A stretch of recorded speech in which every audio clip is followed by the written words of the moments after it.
अस्सलाम वालेकुम friends, welcome back to Top Smarties. Drama serial Ehsan Faramosh. Kabir को तो अपने बिजनेस में लॉस ही होता जा रहा है कि दिन ब दिन बिजनेस डूबता जा रहा है।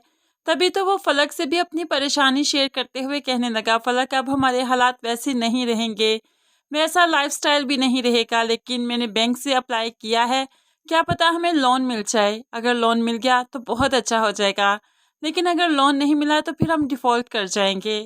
मैंने और आलिया भाभी ने बहुत कोशिश की कि इस बिज़नेस को बचा सकें, लेकिन हम बिज़नेस को बचा नहीं पा रहे। यहाँ पर फलक तो कबीर की बातें पहले सुनती ही रही, लेकिन जैसे ही कबीर की बातें ख़त्म हुई तो वो तो रोने धोने लगी। कबीर, क्या कह रहे हैं आप? कैसे गुजारा करूँगी मैं? मेरी खर्चे, मेरी आसाइशें, मेरी ख्वाहिशें कैसे पूरी होंगी? यहाँ पर कबीर को बहुत हैरानगी हुई कि बजाय मेरे साथ इस मुश्किल वक्त में खड़ी हो, ये अपना ही रोना रो रही है, अपनी ख्वाहिशें, आसाइशें, इसको बस यही सब कुछ याद है। लेकिन फलक को तो हमेशा से ही यही सब कुछ याद था और कुछ भी नहीं। अगले दिन कबीर अपने ऑफिस में बैठा बहुत परेशान था, लेकिन फिर आलिया भाभी आई तो इस परेशानी में और इजाफा कर दिया। कहने लगी, कबीर, जो हमने लोन अप्लाई किया था वो रिजेक्ट हो गया, बैंक अब हमें लोन नहीं देगा। तो यहाँ पर तो कबीर सर पीट कर रह जाता है कि अब करें तो करें क्या। लेकिन यहाँ पर कोई कुछ नहीं कर पा रहा, ये बिजनेस तो डूबता ही जा रहा है। आलिया तौकीर से भी सब कुछ डिस्कस करती है तो तौकीर को भी बहुत गुस्सा आया।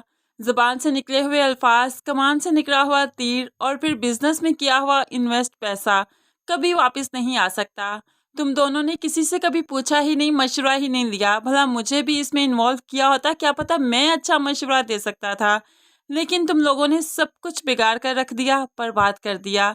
यहाँ पर कबीर ने भी आलिया पर बहुत गुस्सा किया, लेकिन आलिया सवाए चुप रहने के अब कुछ नहीं कर सकती। दूसरी तरफ नवाल को लगता है कि कहीं ना कहीं हमजा की भी गलती है कबीर की इस हालत के पीछे, क्योंकि हमजा अगर अपने शेयर्स ना निकाले तो फिर कबीर इस तरह से नहीं गिर सकता, उसका बिजनेस संभल ही सकता है। लेकिन हमजा बजिद है कि वो कबीर के साथ अब काम नहीं करेगा, क्योंकि उसने उसके कहने के बावजूद शराजी इंडस्ट्रीज के साथ काम किया। हालांकि हमजा ने कहा भी कि उनके शेयर्स वापस कर दो, लेकिन कबीर ने ऐसा नहीं किया, अपनी दोस्ती की लाज भी नहीं रखी।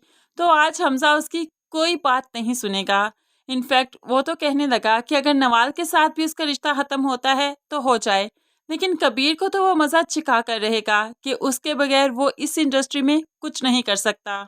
माँ हमजा को लाख समझाना चाहेगी कि नवाल के साथ रिश्ता मत तोड़ो, लेकिन वो भी अपनी अना समझ बैठा है। कहने लगा, दोनों बिजनेस चलाऊंगा, इस बिजनेस को तो लाजमी चलाऊंगा और दूसरे बिजनेस को साइड बिजनेस रखूंगा, लेकिन कबीर को बताऊंगा कि मैं क्या कर सकता हूँ।